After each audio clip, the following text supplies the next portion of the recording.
এই রৌদ্রের তাপের কারণে মাথার উপর ছাতার প্রয়োজন হয় রে মুসলমান। কিন্তু কিয়ামতের কঠিন ময়দানে যেদিন মাথার উপর সূর্যটা চলে আসবে, সেদিন সূর্যের 12টা মুখ থাকবে।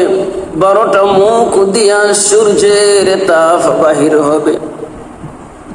দুনিয়ার সাধারণত রৌদ্রের তাপ আমরা সহ্য করতে পারি না। হে মুসলমান, একটু চিন্তা করে দেখো কেমন করে আমরা নামাজ ছেড়ে দেই।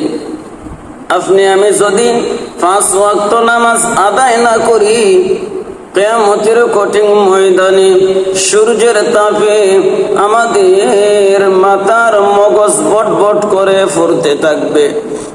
সেদিন